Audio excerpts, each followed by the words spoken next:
Like you're the glue holding everything together, but nobody seems to realize it until you're gone? Well, get ready for a story about exactly that, and trust me, the ending is so satisfying.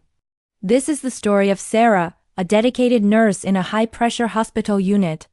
For years, Sarah was the go-to person for everything.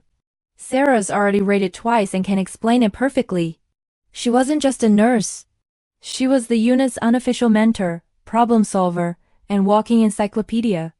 She trained new hires, organized schedules when things got chaotic, and always picked up the extra shifts nobody wanted.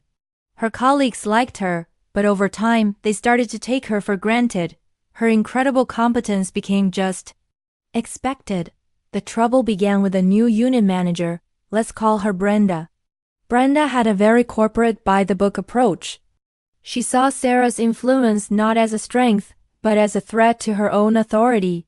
She didn't like that staff went to Sarah for answers instead of her.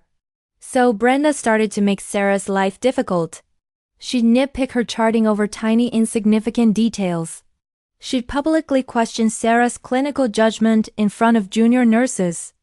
She'd deny her vacation requests for flimsy reasons and pile on the worst assignments, hoping to break her spirit. Sarah tried to talk to Brenda, to explain that she was just trying to help the team, but Brenda wouldn't listen. She saw a challenge, not a collaborator. The final straw came during a particularly stressful week. Naturally, everyone turned to Sarah to make sense of it. Brenda pulled Sarah into her office and accused her of undermining her authority and deliberately sabotaging the new system. It was a baseless, ridiculous accusation. She found a new position at a different hospital and quietly put in her 2 weeks' notice. There was no big farewell party.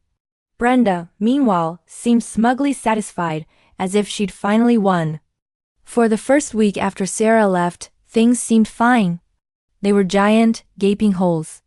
A new nurse, who Sarah would have normally guided, made a medication error. It wasn't life-threatening, thank goodness, but it was serious. The complex scheduling system fell into disarray, leading to critical staffing shortages on weekends. Patient satisfaction scores, which had always been high, began to plummet as families complained about disorganized care and stressed-out staff. The once smooth rhythm of the unit was gone, replaced by constant confusion and finger-pointing. The veteran nurses, who had relied on Sarah to handle the extra burdens, were suddenly overwhelmed. They started complaining directly to Brenda, but her only solution was to enforce more rules and threaten disciplinary action, which only made morale worse. People started calling out sick. The unit's efficiency dropped. She was the central pillar supporting the entire structure. And now that she was gone, the whole thing was starting to collapse. Brenda had no idea how to fix the problems she couldn't even see before. The hospital administration started noticing the unit's sudden decline in performance metrics. The very thing Brenda wanted total control had led to total chaos. It just goes to show you should never underestimate the quiet, competent people. Their absence is often louder than their presence ever was. Thanks for watching. Let me know in the comments, and don't forget to like and subscribe for more.